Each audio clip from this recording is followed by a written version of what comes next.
Well, g'day everybody. In an earlier video I stated that my wife works shift work and therefore often leaves me alone without adult supervision. It happened again. Welcome to Basket Case.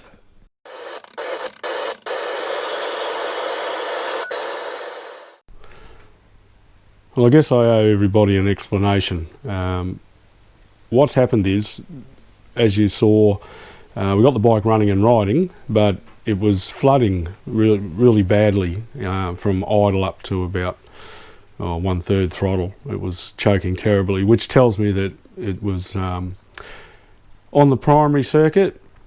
So after our carburetor balancing debacle, I gave it to Milton. He took it to work and hooked it up to a very good professional set of carb balancers, and he got the carbs balanced spot on, and then attempted to adjust the pilot circuit, and we can't get it to react.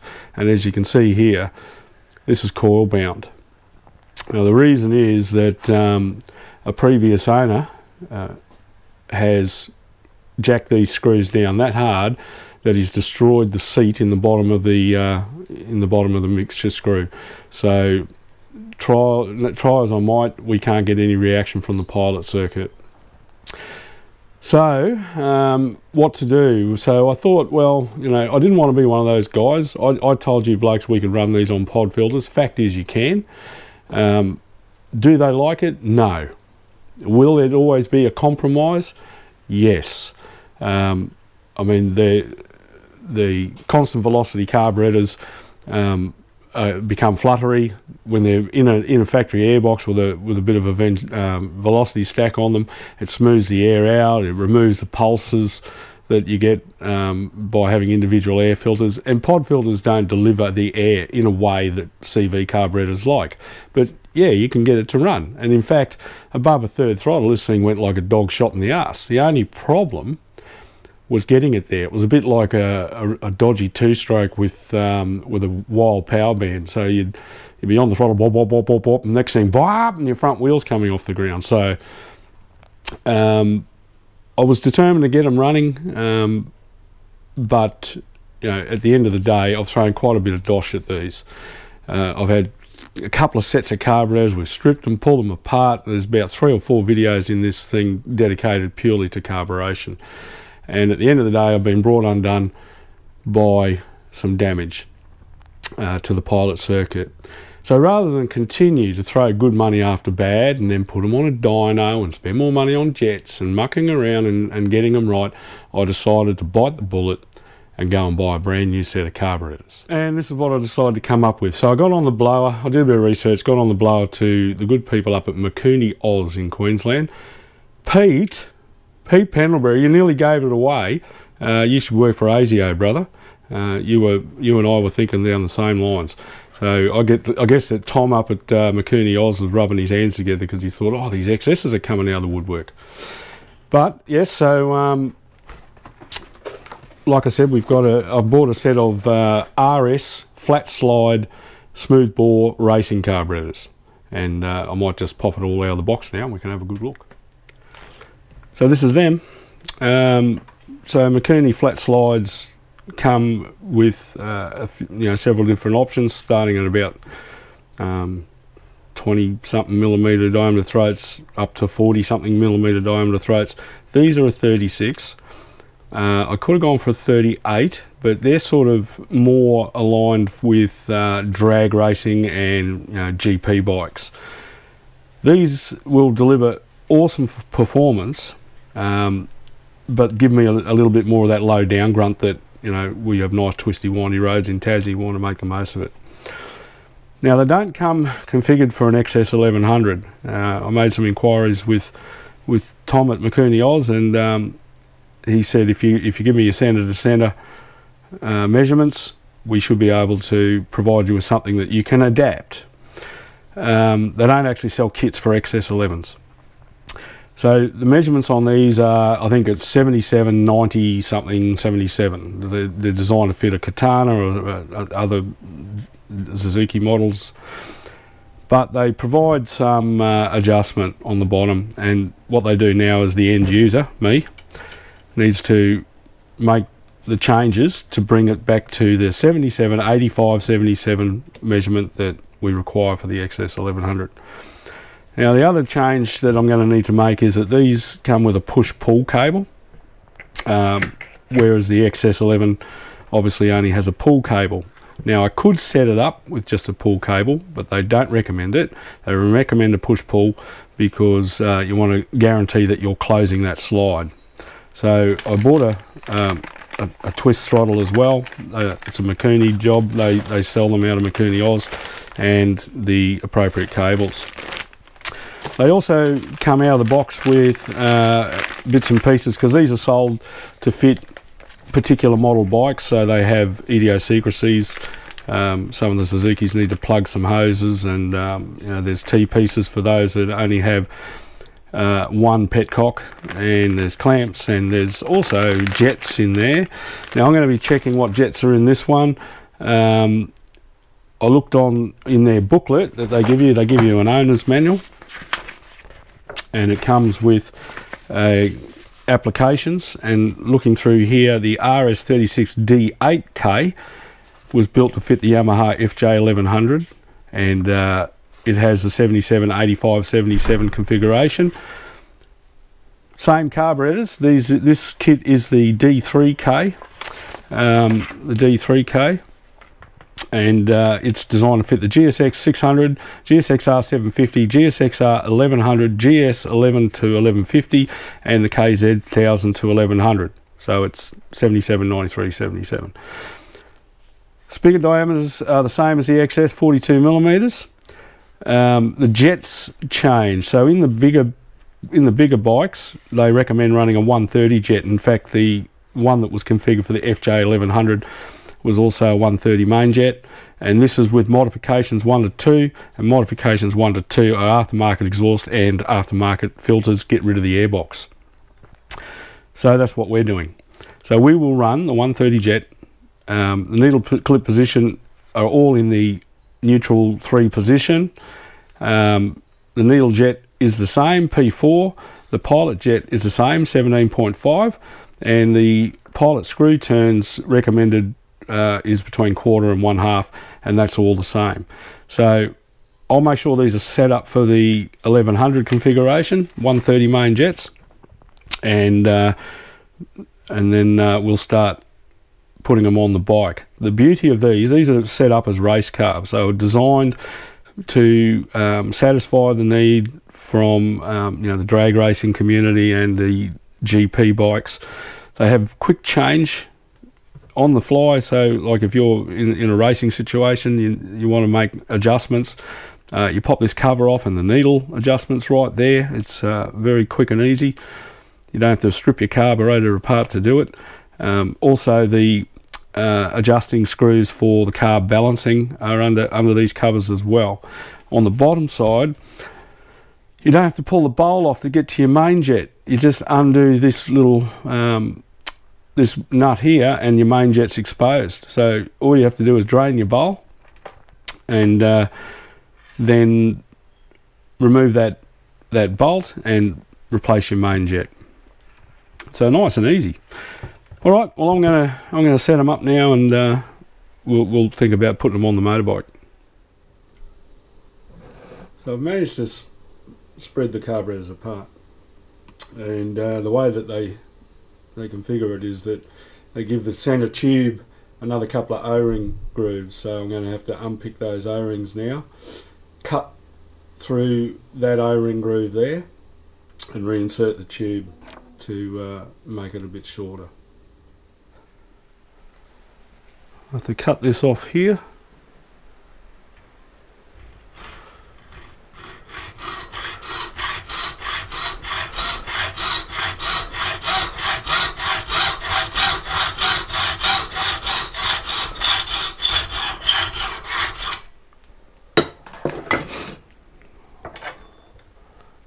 I'll dress that with a file.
77, 85, 77.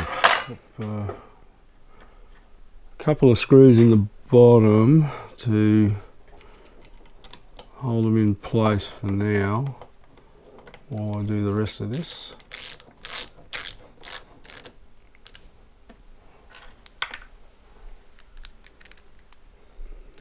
This hose here needs to be shortened. I might wait till I get it all assembled before I do that in case the length changes.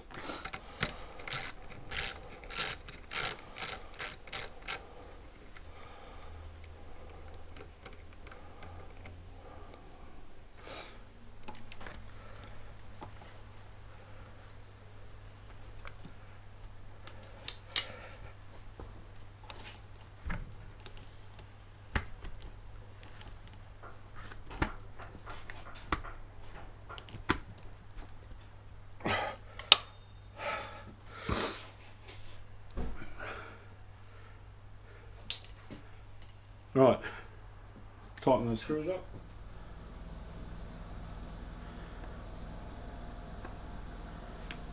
Alright, carbs are on. Now, we've got to route a throttle cable, so I'm going to pull the old one off. I've got my cables here, one is a push and one is a pull. One here, so this will be the pull cable. So I need to feed that down around here. There's a couple of different positions for it, so I just need to work out which is the best setup. Alright, well that was a bit more of an effort than I thought, but I've got the push-pull cable assembly on there now. We have a guest in the house. Hello Richard. G'day, how you going? So, what we want to do now, we've got everything plumbed. And I'm ready to just, I guess, hit the key and give it a go. So, set the idle, because you don't know what you're doing there yet, and I haven't set the accelerator pump. It's supposed to come on at 1/4 throttle and stop at 3/4 throttle. I'll be doing that soon. Right, might try the choke. The camera's gone black. So. Yeah, but it does it. Alright.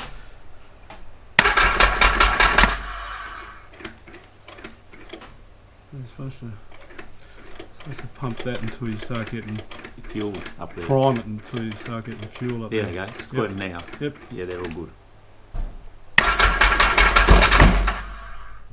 Close.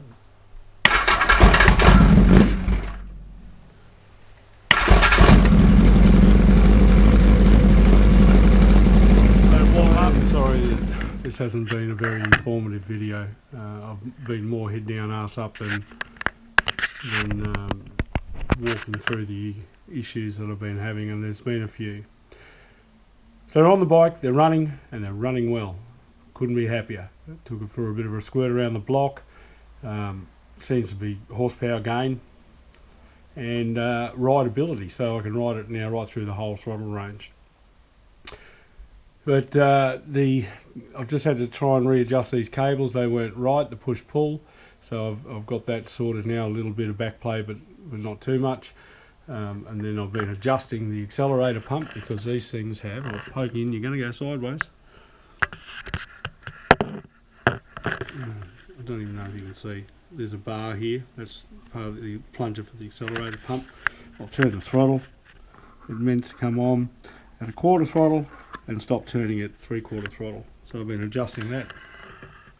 I checked the jets, they are 130s, which is appropriate for the 1100. There's no fuel tank on, there should be petrol in it. Let's give us a start.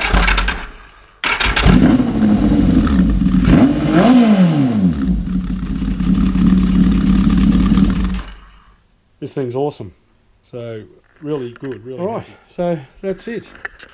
That's my big surprise. I've upgraded to RS36 Mikuni flat slides race carburetors, and the beauty of it is, like I said, you can just undo this little socket here, 17mm spanner, and expose the jets, which I did and checked they were 130s.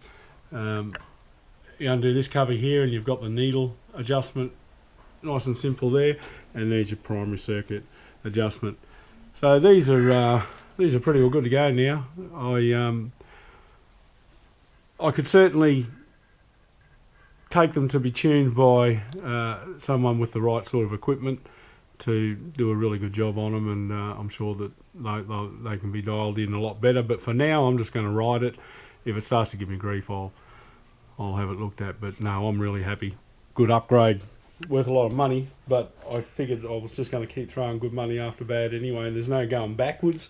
I can't go back to an airbox, can't go back to that, so yeah, there we go. Thanks for tuning in. That's it for now for Basket Case, but we will be back. So stay tuned, subscribe, and I'll see you next time. Bye.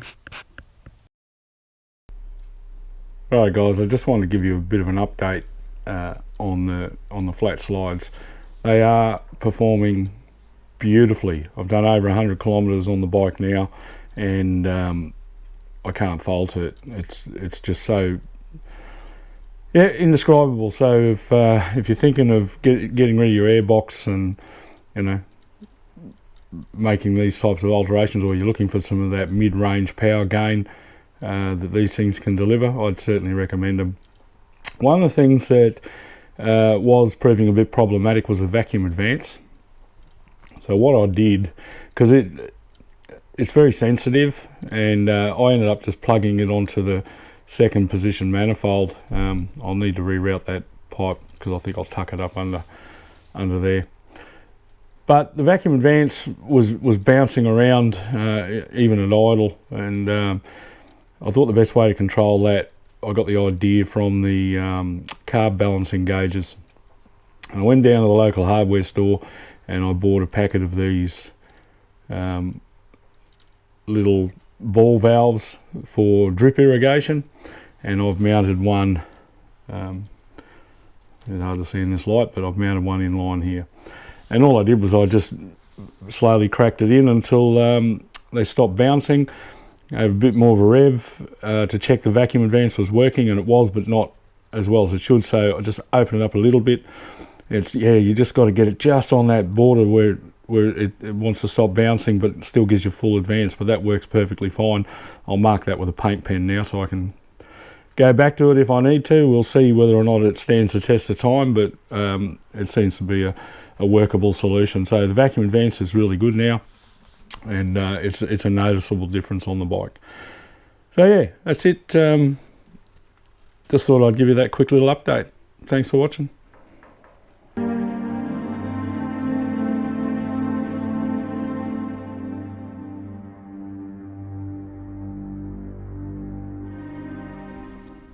Mm-hmm.